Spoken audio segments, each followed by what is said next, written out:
Samantala, Department of Social Welfare and Development tiniyak ang patuloy na kahandaan sa epekto ng low pressure area sa Bicol Region. OCD Bicol patuloy na nakaalerto. Si Gary Garillo na Radyo Pilipinas Albay sa sentro ng balita. Gary?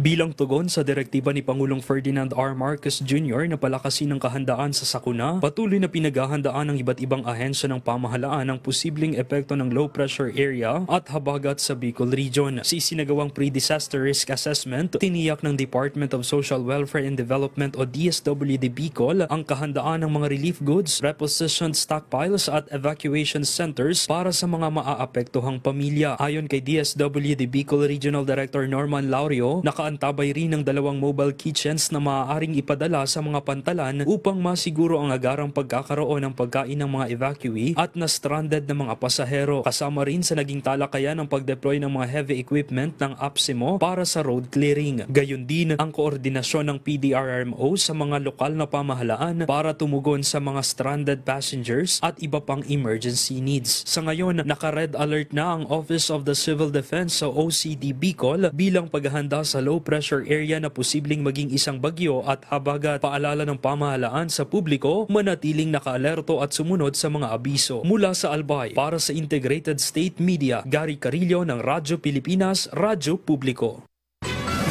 Maraming salamat, Gary Garillo.